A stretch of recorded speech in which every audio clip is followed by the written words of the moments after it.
First of all, I'm really happy that there's so many people here for EC2 Foundations. I've been doing this talk for close to 4 years now. It's sometimes called an Introduction to AWS Compute. We altered it a little bit based on the audience here at re:Invent. That said, I have two, hopefully not too annoying things for you. One is, please fill in the survey so that we know that this is actually hitting the spot with the re:Invent audience here as well, as far as giving you a good broad overview of EC2, our acronyms, and how to just get started with setting up a server in the cloud and then grow from there. And the second one is, which is going to involve a little bit of work, is I always do this just to get a first feeling, because EC2 is a very broad topic. A lot of, it touches upon all our services in some way. It's the baseline for a lot of our managed services. You can do more or less whatever with it. And so it's really hard to actually package that into 1 hour. So I wanted to ask the audience if you please bear with me and help me understand who of you, and there's going to be 3 categories, who of you is really brand new to AWS and has even just a challenge with getting to know the acronyms and what the basic steps are and how to get started. And if you could raise your hand, that'd really be helpful, just to make sure I cover that as well.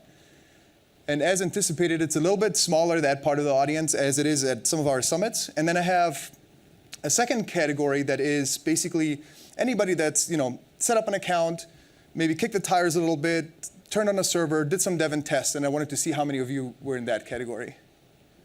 All right, perfect. There's still enough of you to not hopefully get bored. And then the last one is, who's running stuff in production, knows a lot about AWS, but wants to see sort of like what's changed in a year and maybe what are some of the new things. Okay.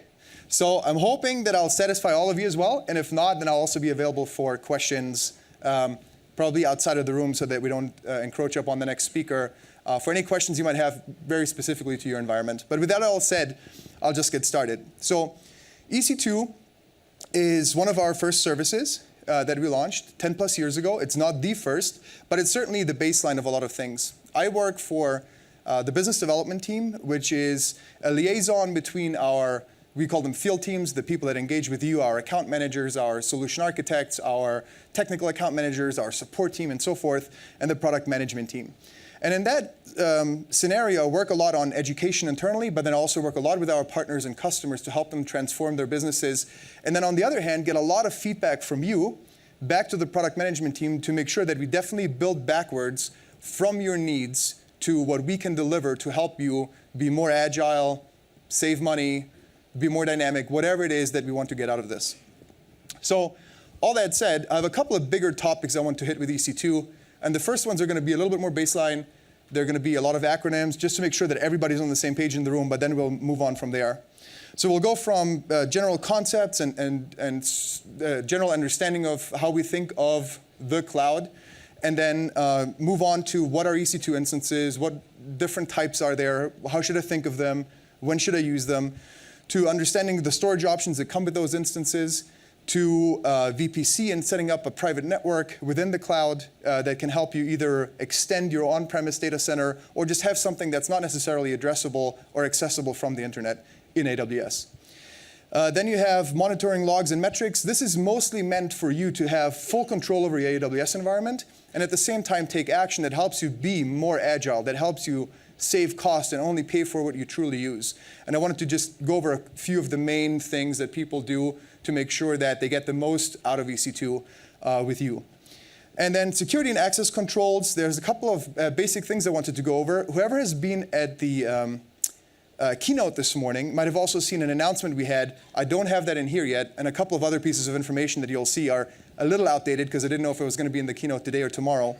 Around setting up certain things. If you have seen the announcement for Lightsail, that's a new service for people that get started to make it really easy and convenient to just turn on a server that helps you configure a security group and a few of the other things we'll be talking about today.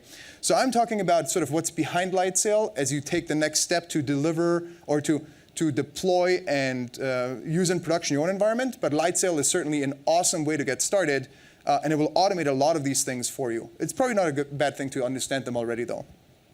We'll talk about deployment, and then lastly, we'll also talk about EC2 cost optimization. Now, for each of these steps, there's also a separate talk yesterday, today, tomorrow around EC2 cost optimization, around different services, around EC2 instance optimization. I would encourage you, if you have deeper desire for knowledge there, to actually attend those as well.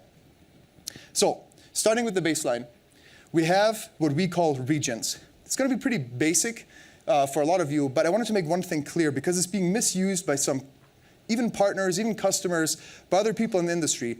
When AWS talks about a region, that's a pretty big concept. That's not just a data center.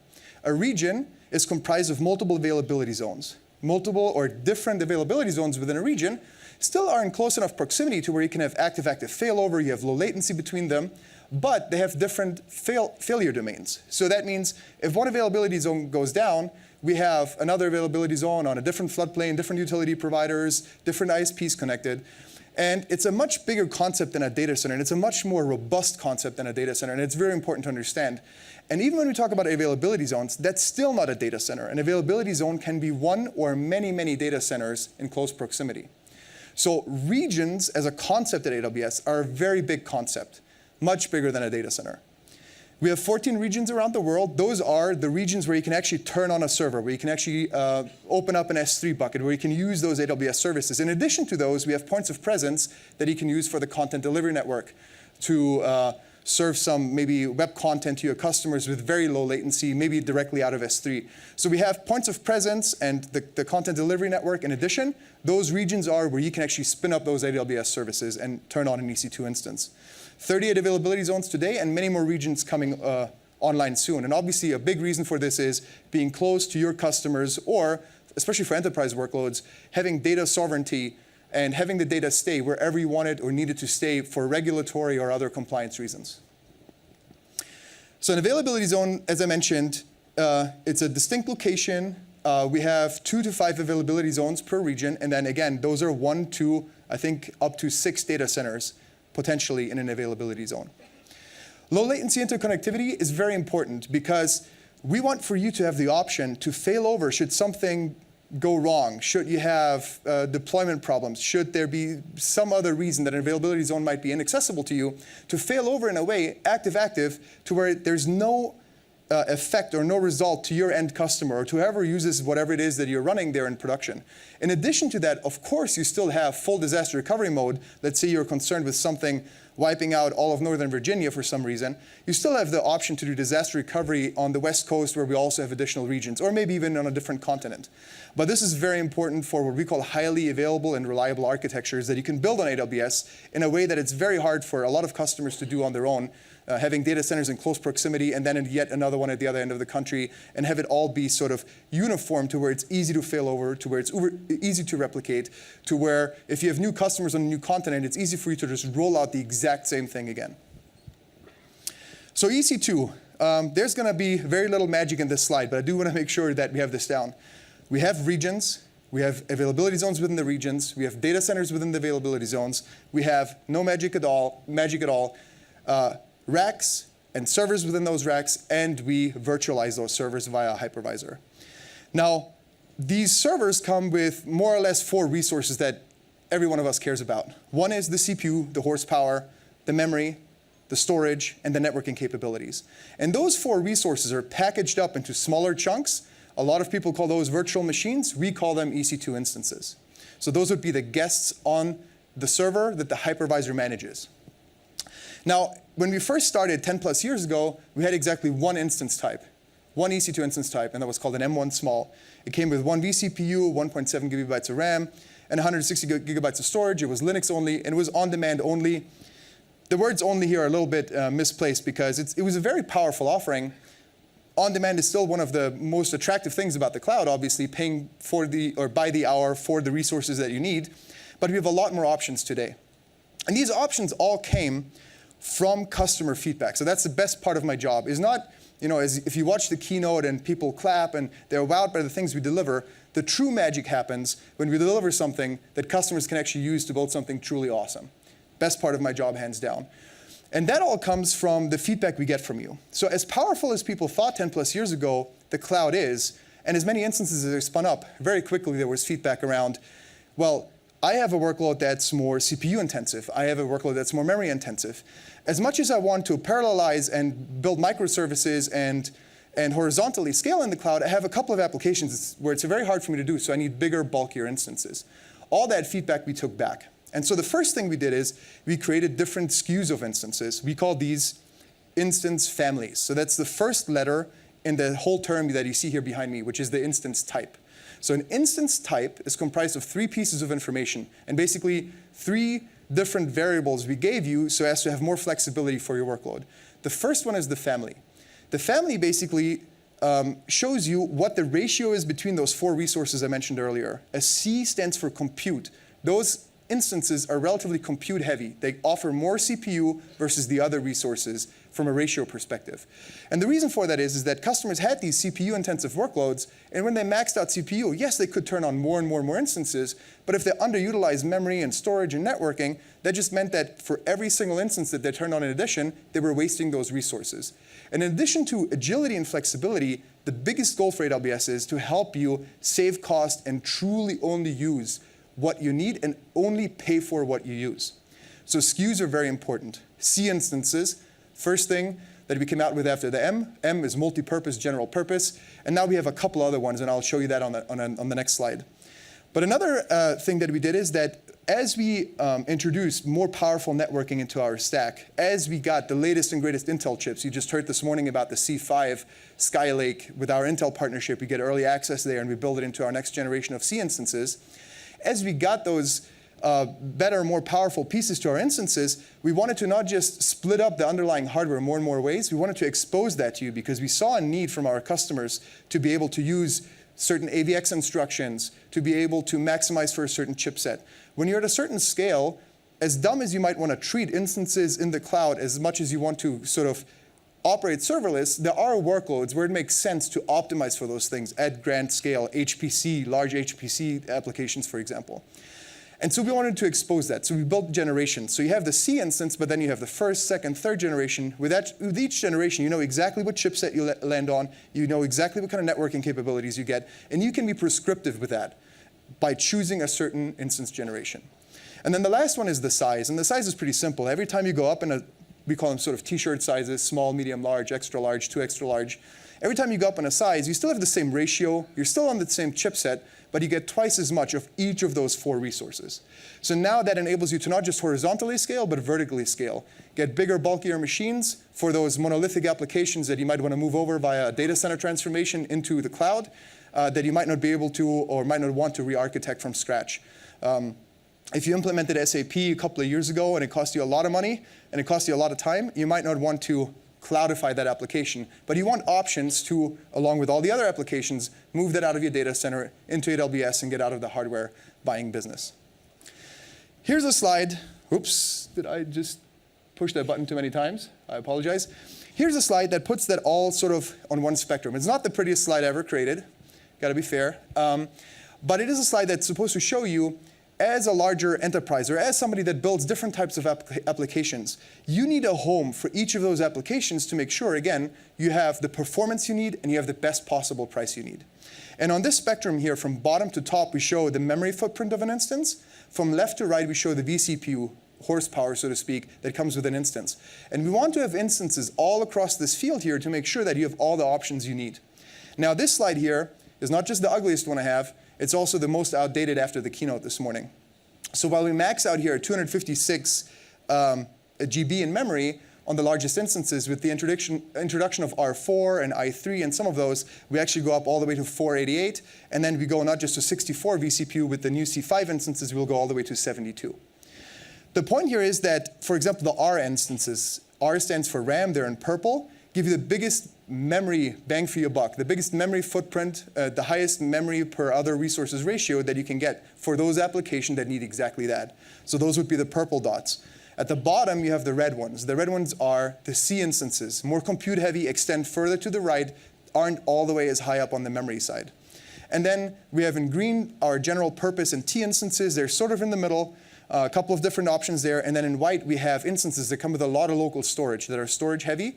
The I's for IOPS, they're SSD-based, a lot of SSD storage locally on the machine.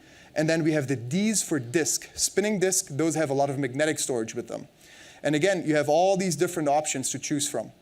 Now, Options can be also a challenge if you want to know where you land. But the great thing about the cloud is that as you migrate things from your data center or as you build new things natively on AWS, you don't necessarily need to know which one of these you have to have.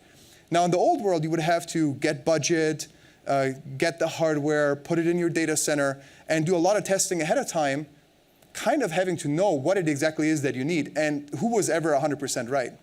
In the cloud, you can start with the closest possible match, maybe something that looks very similar to what you have on-prem, but you can continuously test, and as you pay for things by the hour, again, what Andy said this morning, you have all the flexibility in the world to change. If you have a new application and you feel like it's very memory hungry and you can re-architect it to be more performant, and all of a sudden it's maybe CPU hungry or something else, you can just switch your entire fleet. You don't have a piece of hardware that you amortize over 5 years. So as choice can sometimes be intimidating, it's great because you have that choice not on day one. You have that choice on day 1, 2, 3, 4, 365, whenever you want. And you can make changes as you please. A couple of instances, in addition to the ones that were mentioned this morning I didn't have on this slide yet, that I didn't put on the slide because they're way up to the top right corner, are the X1s. X1s, Andy also mentioned. We have a couple of different workloads that customers run on those, but predominantly we see customers use those for SAP workloads, for example. SAP HANA is a very successful application that moves over, and this is a really big, bulky machine with 1 or 2 terabytes of memory. It comes in 2 different sizes. It comes with 20 GB networking, and it's just a big, bulky beast for those big monolithic applications that need all that horsepower, that need all that memory, and that you can't easily parallelize or horizontally scale. Another one that's a big, powerful machine is the P2. It's a GPGPU or general purpose GPU instance for deep learning and machine learning. Since I'm assuming a lot of you were in the keynote and I didn't know Andy was going to steal all my thunder, I'm not going to go over this slide here in too much detail, but for anybody that's really interested in machine learning, deep learning, maybe certain HPC applications, and needs these big, bulky, powerful machines, come with a lot of horsepower, come with a lot of GPUs, come with actually a lot of memory as well. This is one of the most powerful instances I've ever, or this is in a certain sense, the most powerful instance out there. And again, you can rent it by the hour and do tremendous things with it. So again, those two I left off of the screen before because it would shrink my very beautiful slide to an even weirder ratio. So I'm not going to do that to you. All that said, we have all these instances and we have all this choice. We realized that out of those 4 resources, there was one resource that was drastically different from a need perspective for our customer than the other ones. So as you wanted to have a certain memory to CPU footprint and a certain amount of networking with it, we saw that for different workloads, customers needed either a lot of storage, little storage. They could get away or actually needed magnetic storage for certain throughput optimized workloads. Or they wanted SSD storage. They wanted maybe certain RAID setups. So we decided for a lot of those instances that we would give you a second lever. While you choose today, for most instances, the memory to CPU footprint and the networking that comes along with it, you have a completely different lever for storage. And that happens by basically giving you a block storage unit that lives independently off of the instance, and that is called EBS. So the block storage options you have are the instance store, obviously, with certain instances that come with it. And for a lot of others, you can totally independently choose your EBS block storage. And obviously, in addition to those two, you also have EFS for file sharing and Object Store, S3 and Glacier. I'm not going to go over those in too much detail. There's sessions specifically for those services. They're their own big, unique services. But it's certainly something of interest because a lot of customers, for example, have, if they did some Hadoop or big data workloads on-prem, big, bulky machines with a lot of local storage. And sometimes they crunched some data, and sometimes they didn't. But these machines were constantly sitting there.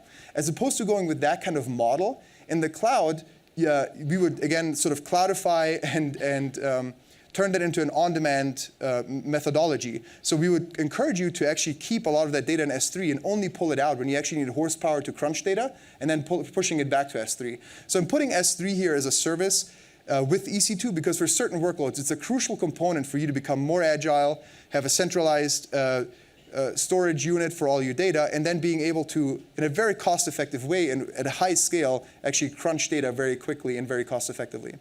That said, for local storage and that choice, EBS is what we're going to focus on a little bit. So when we look at EBS, as well as S3 and EFS, those are all network-attached options.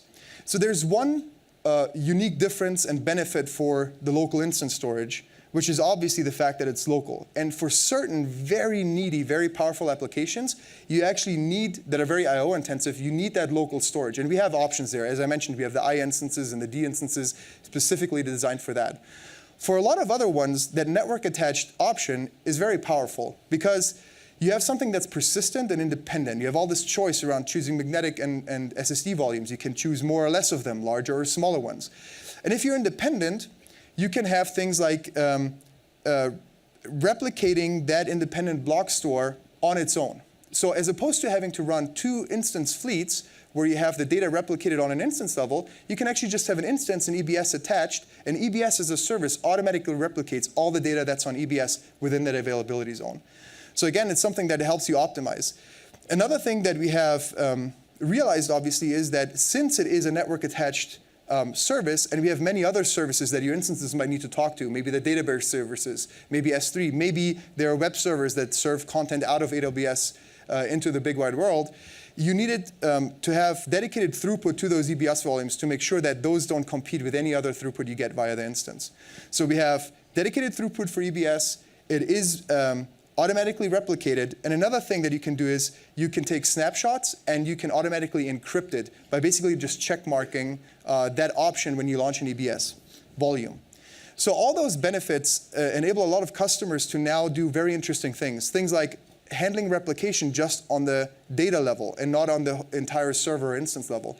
But it also enables you to have developer environments, for example, where, or any kind of user environments where if somebody doesn't work on something or maybe goes home from work, they can detach the EBS volume, shut down the instance, not pay for it as they don't use it, come back to work, launch a new instance, reattach the EBS volume, and keep going like nothing ever happened.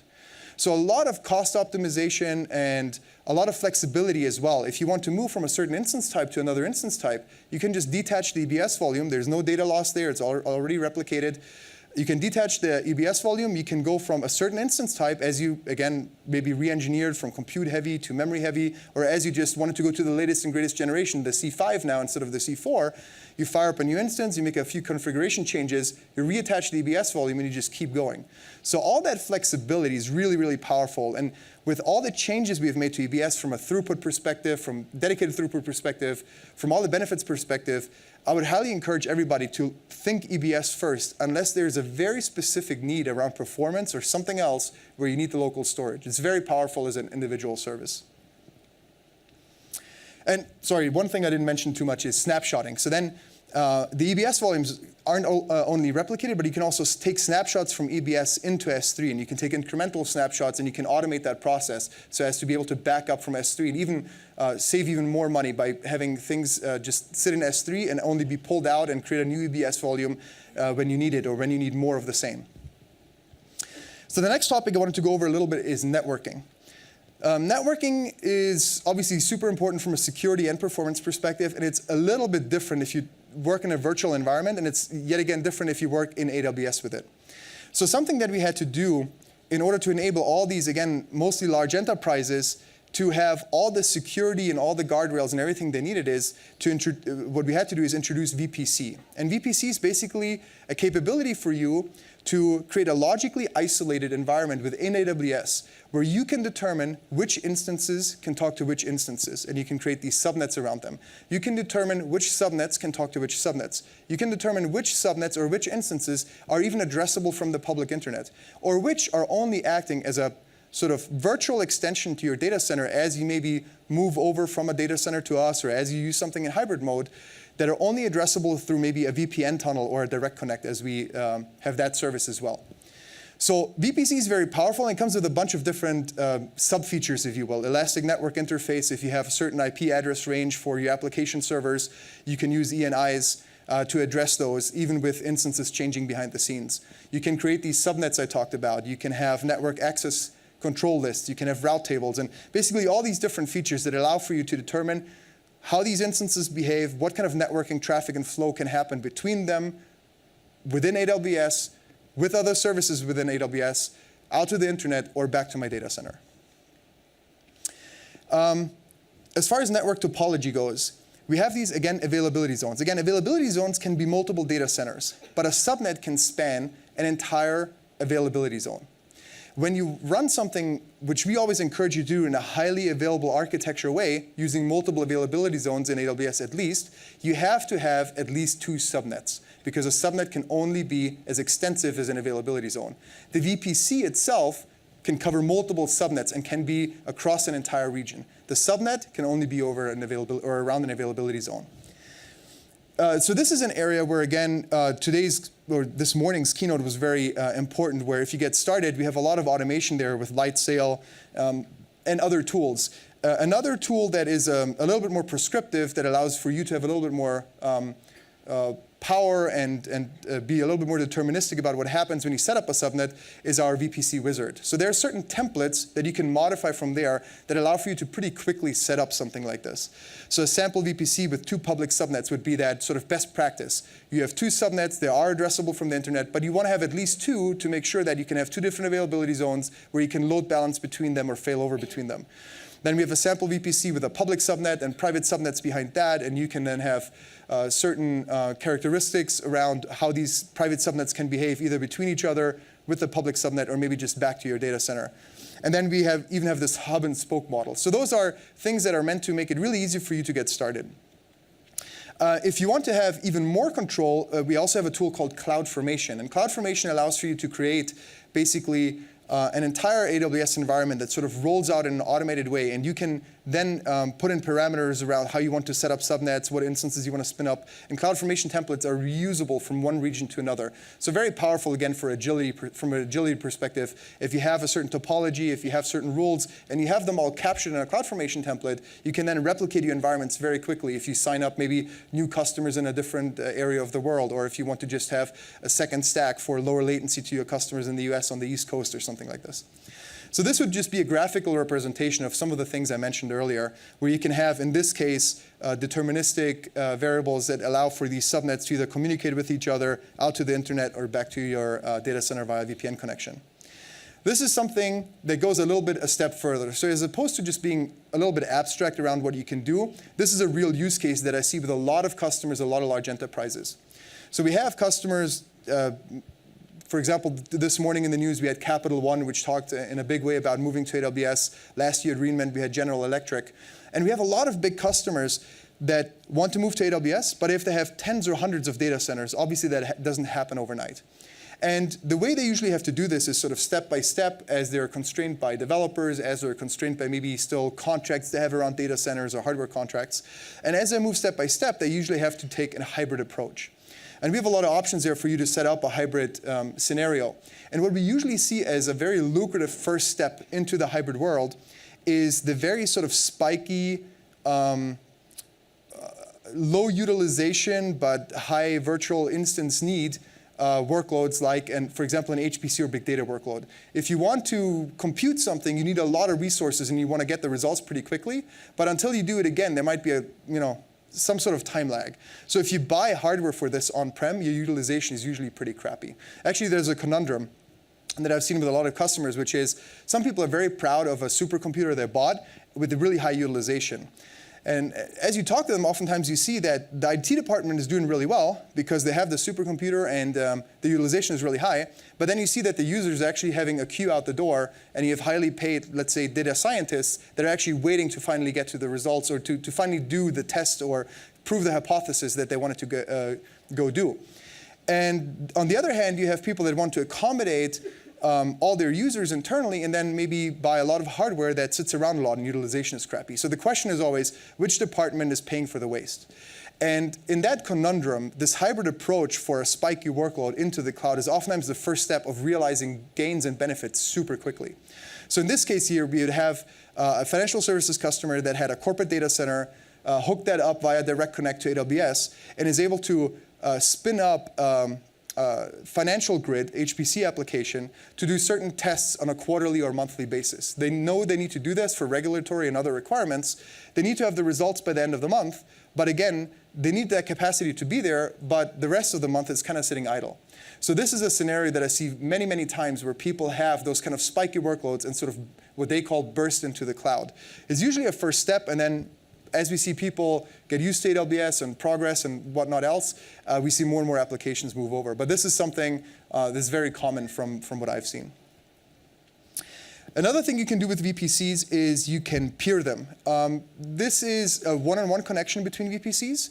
It has this request and accept model, and the reason for that is that we don't only see that within departments or within companies, but you can do things like, for example, connect with third parties, maybe a managed service provider that you work with. So from a VPC peering perspective, you have these one-to-one connections, but you can have a central VPC in this hub and spoke model that you can connect to, and you can build certain architectures and allow for certain communication that way. It's pretty powerful also, for example, for customers that either get ready for selling off a department or for acquiring new departments. So in AWS, you don't have to have full data center migrations from companies you buy into yours, or you don't necessarily need to look for new contracts because you need to get somebody out of your data center at maybe a department that you want to get rid of or something like that. As long as everything's in AWS, it's as easy as just peering VPC connections and integrating that way as a first step. And obviously, you can take it from there. But very powerful VPC connections, VPC peering connections around third parties, MSPs, or if you want to have departmental divide. And it doesn't always need to be for acquisition or selling options. It might just be for security or other reasons. Now, as powerful as EC2 is, with all these options that Andy talked about, we have sort of, now some people call it the meat and potato instances, and then we have these specialized instances with GPUs and the X1s with a lot of memory and all those things. As great as that enormous tool set is, without the automation and the ecosystem and the tooling around it, it's not quite the same. And so when we talk about EC2, we always have to talk about that as well. And again, that was a piece of feedback we got from our customers really early on. It's great that I can horizontally scale, but can you help me actually do that automatically as opposed to having somebody sit there and spin up additional instances? It's a pretty reasonable request and pretty early on. So a couple of things there that really help, a couple of the most important tools in the tool belt to make EC2 even more powerful are autoscaling, which I'm going to go over in a little bit again, and elastic load balancing. So our elastic load balancers actually come in two versions. There's a classic load balancer and there's an application load balancer. And you can basically load balance on either layer 4 or layer 7. You have options now to do things like content-based routing and lots of other things. ELB really deserves its own talk. But what's interesting is that ELB is a regional construct. So again, having the term region and understanding what it is in mind is really important here. And ELB can actually sit in front of your availability zones and load balance across different availability zones. And that's where a lot of this high availability and quick failover comes in. Should for some reason one availability zone not be reachable for you, or you have some other problem, the ELB on the front end automatically diverts load to the other one. And obviously on the counter side, you have an autoscaling group. An autoscaling group is then what do you set up in order to react to increasing or decreasing demand in order to either keep your performance up or keep cost low. But I'll go over that in a little bit. Now, ELB is this regional construct, and usually when we see it used in a best practice way, you can use the timeout configuration, the connection draining, the cross-zone load balancing, as I mentioned, and you can have it in multiple steps within your application or within your entire stack. So when we have a simple 3-tier web application, something that a vast majority of our customers have in some fashion as one of their workloads on AWS, we recommend that if they have a website that serve static content, they usually just put that in S3 and serve it through our content delivery network. You don't even have to spin up a server. You don't need to do anything, really. It's 2 managed services operating perfectly well. But let's say that web application, in addition to serving static content, has a login function where you can say, OK, now just show me the pictures I uploaded or show me the videos I put on there. When you log in, you can basically have that traffic go to an ELB through Route 53. And then the ELB will divert to the web servers in the 2 different availability zones that can auto-scale independently. And then behind that, as you sort of build these smaller services that can scale independently, be very performant, be very cost-effective independently, as you split that up, you can have ELBs between each of those steps, from the web servers to the application servers to the back end where you have your databases where you keep track of everything, and then you have your read replica or something like that. So this would be a very simple way to unfold a 3-tier web application that can now scale at each level, that has replication at each level, that allows for you to be very nimble and at the same time cost-effective and be resilient against failure within even just one region and without setting up a disaster recovery site on the other end of the continent. So this is where load balancing, auto-scaling, and the regional concept get really powerful. As simple as it sounds, it's something that's very important to most of our customers. Now, auto-scaling is already a tool that kind of goes into the direction of monitoring and metrics, but or at least it can react based on those. But we have something else that's called CloudWatch that's really the central hub to keep track of changes to your environment. Those are things like the health of your resources, but even things like CPU utilization or disk I/O. So CloudWatch keeps track of those different metrics for you, and it can be the origin for a lot of different actions, again, that you can automate via the tooling that we give you so as to be as nimble and flexible as possible. So CloudWatch is a real-time monitoring service. And again, it can look at those things that we are exposed to. And I'm going to go into more detail around that when we talk about security a little bit. When I say we're exposed to, that means AWS manages everything from the physical infrastructure up to the hypervisor. Whatever runs in your instance, we have no access to, we have no visibility to. That means CloudWatch can automatically give you all the data that we can monitor from a hypervisor perspective. Whatever happens in your instance, in your application, in your operating system is not visible to us. But for those actions that we monitor, you can have certain actions. You can either take an action that actually makes a change to your environment, or you can just use something like an SNS email notification to notify the owner of a service that something is wrong or something might have to be adjusted. Now, CloudWatch also integrates with the console. So in addition to automating this or pulling down the data yourself, you can just log into the console and see some of those really basic metrics around each of your instances and your entire fleet. In addition to that, we have, and this was sort of, again, customer community driven, which is super interesting and powerful, certain scripts that we helped our customers build and make better that you can use and reuse for then the metrics within your instance. So you can then look at stuff like memory usage and other things. So those scripts, and I put a bunch of links in here in my presentation, which is going to be up on SlideShare in a little bit. So those scripts are pretty powerful if you actually want to have CloudWatch have access to those things, and then you can take action even on that. And you can even build custom metrics on top of that. You can also have external event sources that you can monitor as well, and based on which you can take actions. So a load balancer, for example, or let's say an autoscaler, for example, can add and subtract instances based on CPU utilization or memory or whatever it is that you want to monitor. But you can even look at things like let's say you're a website that sells raincoats. You can have an external event that monitors what the weather is like via an API call to one of those service providers, and you can have that actually be the reason for an action in your EC2 environment to pre-scale up your web application because you know there's going to be more traffic on your site, things of that nature. So in addition to the metrics, which are in real time, we also have logs.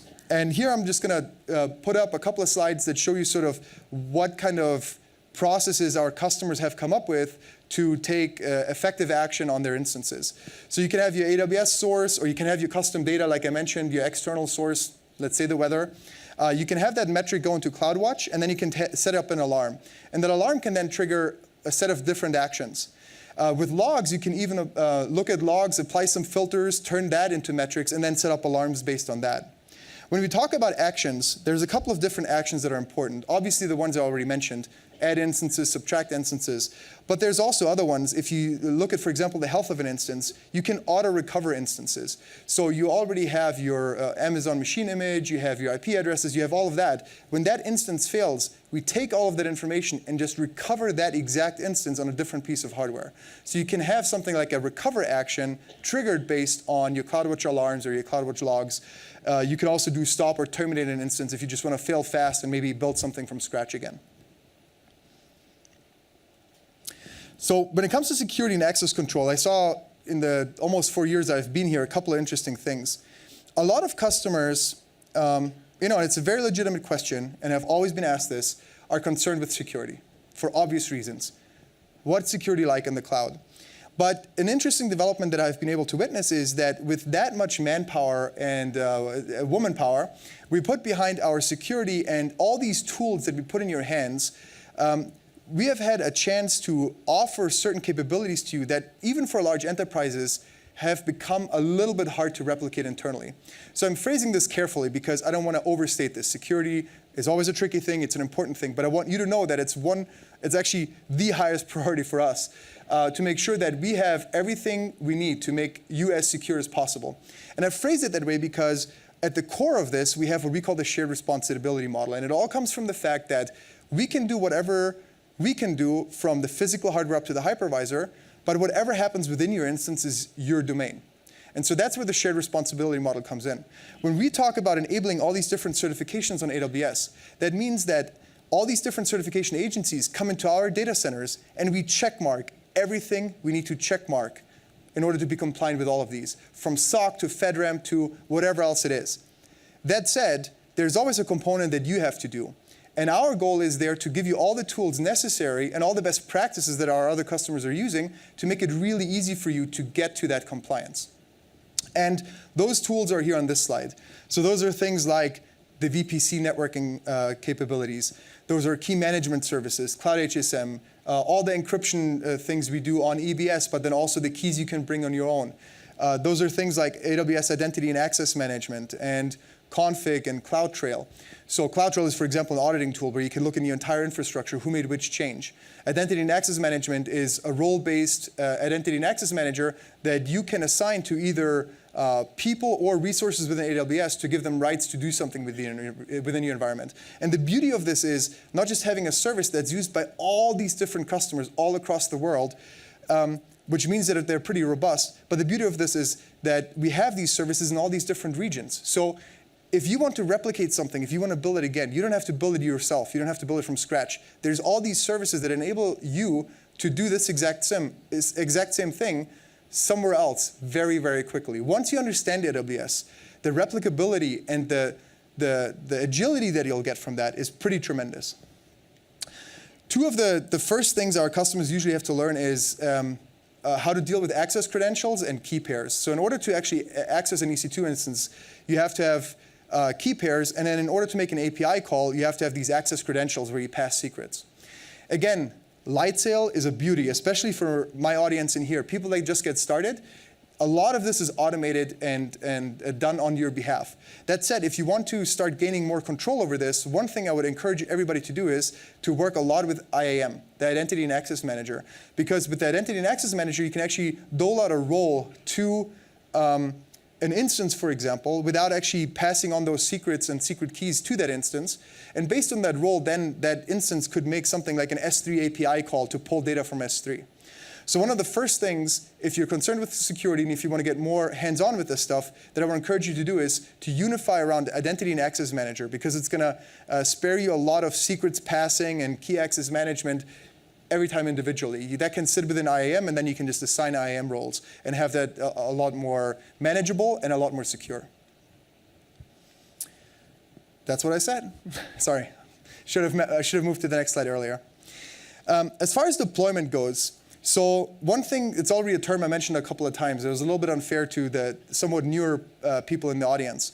An Amazon machine image is basically the software and the image that you run on top of the actual instance. And it is what most people use actually as a deployment methodology when they, for example, autoscale or do certain things within EC2. They treat the instance pretty dumb, pretty unimportant, something that can fail. The Amazon machine image is what enables you to reload exactly that instance as you know it onto different pieces of hardware or autoscale and create more of them very, very quickly. And there are a couple of different options here. And a lot of customers start with option number one, which is the Amazon maintained images that we just have up on the marketplace that you can pull down. Those can be Linux or Windows-based. The Windows-based ones, for example, again, one of the beauties of the cloud is not just that you pay for the hour for the instances, but also for many, many, many ISV packages that are offered on the marketplace and these Amazon machine images that are offered there as well. So as you shut down a Windows instance, you stop paying for the instance and you stop paying for the OS. But the Amazon maintained images are something that you can download. We come out with new versions every time there's new patches or security things we took care of, whatever it might be. Then we have community-maintained ones. And a big, powerful thing with AWS now at the scale we're at is that we have many, many very smart users, and they collaborate more and more and more. You see this with, for example, the custom scripts for CloudWatch. You see it with community-maintained images, and then also the ISVs that we partner with that have these as well. And then you can create your own images. And your own images can be additional software packages on top of one of those base images, or you can literally start from scratch. There are a couple of things to think of when you think of this deployment. On one side, you can bake an army completely new, and then you can just use that image and reuse it, or you can configure dynamically, meaning you have some sort of base image, and then you have an instance as it launches, download extra packages. Now, the beauty of that is that it's obviously a lot more dynamic. The downfall of that is that it takes a little bit longer as you launch. The best option is to do a combination of the two. And actually, instead of a plus, I thought about maybe doing sort of these arrows that point to one another, because it's oftentimes an iterative process. You download some dynamic stuff, and then as you have critical mass, you actually create a completely new image. But where this really matters is that is for applications that, for example, have to dynamically scale and have to dynamically scale quickly. So as nice as it is to configure dynamically, the time it costs to potentially do that, and I'm saying this a little bit too dramatically, doesn't need to be that extensive, but the more agile you want to be, the more you want to go with an army baking process that's very quick, that's very reusable, and that's very standardized. And then obviously you can do customizations on top of that. But for autoscaling, if you want to add more and more and more instances, it's certainly very beneficial to use an EBS-backed instance, because you have that EBS volume already there, and to use an Amazon machine image that you have fully baked that can just be downloaded and go. When we talk about, oh, sorry, I went the wrong way. When we talk about autoscaling, there's three very important components to that. One is the reusable instance template I already talked about. One is the automated provisioning and the rules you set up, and one is the capacity. So the two most important things for autoscaling, for that to be effective, is probably granularity, and the other one is capacity and sort of the vastness of the cloud. When you configure an autoscaling group, there's three pieces of information you have to have. One is your launch configuration, so that could be your army or maybe a couple of custom rules or things you do after the army was launched. The other one is the autoscaling group itself. You design which instances are in a group and what their job is. And then the last one is the policy. Based on which variables do you actually start shutting down or adding additional instances? When we talk about the policy, there's certain things that I see most commonly. Things like, for example, CPU utilization. If my web application, if across the entire fleet I see more than 70% CPU utilization, start adding instances. And then maybe that's a pretty conservative. It means you're scaling pretty early. Or if it's below 40%, start shutting down instances to save me some money. You can be much more aggressive. But again, you can have whatever variable you want to have there. Maybe you have some custom metrics you set up in CloudWatch. Maybe you have completely other metrics you look at where you know my performance is deteriorating, or where I can start saving money without any effect to my end customer. So when we talk about granularity, which is one of the two things I talked about in autoscaling, one thing is pretty interesting to keep in mind. So this is the 24 hours within a day from left to right, and then from bottom to top, it's the amount or the number of instances that a customer needed in their web fleet in order to accommodate all the requests they got. And part of the beauty here with the cloud is, as you imagine, especially with new applications or web applications, you don't necessarily always know what your peak demand looks like. And the other question is today's peak demand tomorrow's peak demand? And even if you know peak demand and you get all the capacity you needed because you told your finance guy that you need this amount of budget to actually make this successful, that still means that a lot of times of the day, you actually don't use that, and there's a lot of waste in there. So the beauty of the cloud is threefold. One is you only pay for what you use. The second is you don't necessarily need to know what your peak performance is. And the third one is, even if you knew, if it changes, you can dynamically adjust, or you can have your systems and your tools automatically adjust and add and subtract instances because of the vastness of the cloud. So granularity and scale are very important when we talk about things like autoscaling. Granularity, to come back to that, in this case meant that a customer looked at scaling via M4 instances because those were instances that they benchmarked based on single units of performance.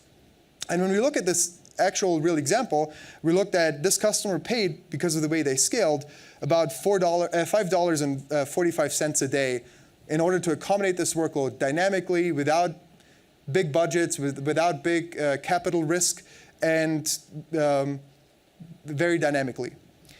Now, T2 instances have a little bit different wrinkle, and they're very, I shouldn't say small, they're actually very powerful instances, but they have certain performance metrics that are crucial here.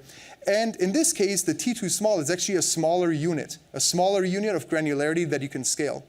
And if you want to get closer to that line of your demand, you can actually do that by benchmarking different instances and then potentially dynamically scaling there. In this case, this customer saved, I think it was almost like 60% or around 60%, which wasn't a lot of money to begin with for what they actually did, which was very impressive. But in addition to that, it allowed for them to make changes to their fleet based on new tests they ran, based on new assumptions they made, very quickly and immediately save money. Something that if you set your heart or your money on a certain piece of hardware in the quote-unquote old world is not really possible. So those are the sort of things I want you to think about. How fast do I want to scale? What kind of instances do I want to look at to benchmark? And what do I want to potentially use? And always have in mind, you can make changes as many times as you want. And in addition to this, we also have a new rule set up that makes granularity, in this case, or being more aggressive by being close to the line, a little bit more feasible. And those are new scaling policies. So while in the past you would maybe say something like, if I see 70% CPU utilization across all the instances, start adding one. But what happens is, or what happens if you get a tremendous increase in demand very quickly? While you launch that one additional instance, there might already be demand that already shoots through the roof there. And you can now, with new scaling policies, actually set up how aggressively you want to scale. So as you turn on an instance, if you say turn on one instance when CPU utilization is over 50, as that process happens, if you already shoot through the roof of 70 or 80% CPU utilization, the autoscaler can automatically look at that, and then it will automatically apply the most aggressive rule you set up in your escalation policy. So something else that might be relevant for you that want to be very aggressive and maybe save more money and be more quick and dynamic than you could even be before in AWS. Two other deployment options I'm going to go over really quickly. Again, they deserve their own talk, but things that are very important to our customers are effective deployment and efficient deployment, and something that, again, helps them automate that process. And one tool that we came out with, I think about a year ago or so, is Cote Deploy.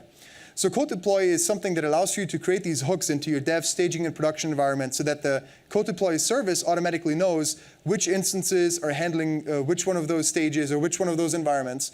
And then Cote Deploy can also be, since it is an AWS service, integrated with IAM and its availability zone aware, and it can help you actually deploy different or new packages automatically into those environments, always aware of scaling efficiently, not just across instances so as to maximize the underlying resources, but also across availability zones so as to help you with availability and reliability. It also has on-premises support. This is something you will see increasingly often with services that we're launching, which is, for example, Cote Deploy. Another one would be called Run Command. A lot of these tools have support via agents most of the time for you to be actually able to handle AWS resources as well as on-premises resources or anywhere else where you install those agents to be managed and visible and configurable through one pane. So something that I encourage you to look at as well. If you work for an enterprise, if you're somebody that either looks at migration over time or a hybrid scenario, a lot of tools support that, and increasingly more will. One thing I want to mention, again, real quickly, is containers. So there's two big benefits around containers that you can deploy on top of an EC2 instance fleet. One is obviously getting the most out of the underlying resources, even in addition to just right-sizing the EC2 instance. If you have smaller microservices, packing those on there. Pretty interesting benefit. The more important benefit I see is actually helping, especially large customers, streamline their deployment process. Because of unifying on this one platform, having big development teams that can now integrate, deploy, and put into production things a lot faster.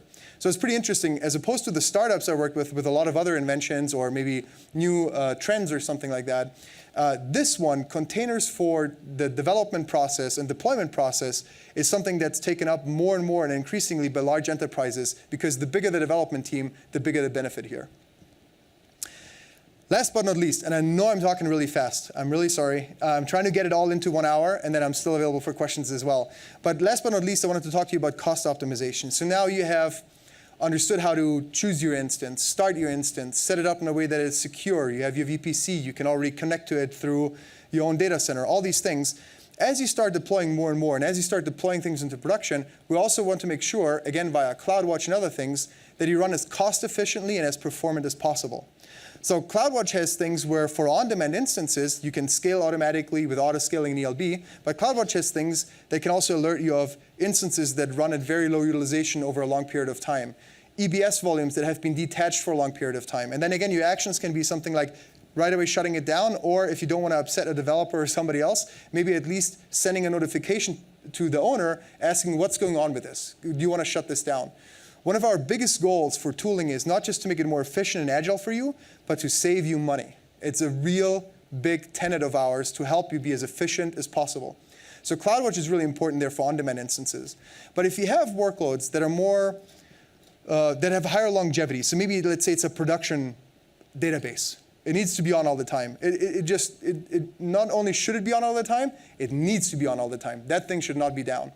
If you run something consistently and persistently on AWS, we have reserved instances that allow for you to reserve that capacity, which is one of the benefits a reserved instance has.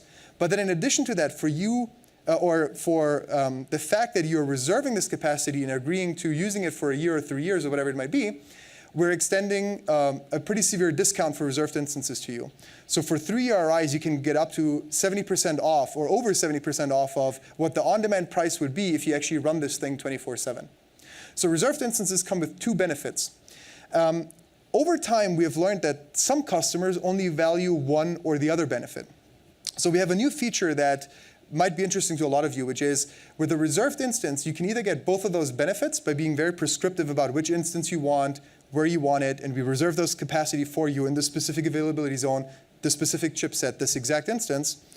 And you can get the billing benefit, or you can have the billing benefit a little bit more widely applied, maybe to an entire region. So it's not so specific to an availability zone, but therefore you uncheck a flag that we introduced a couple of months ago, which is the capacity reservation.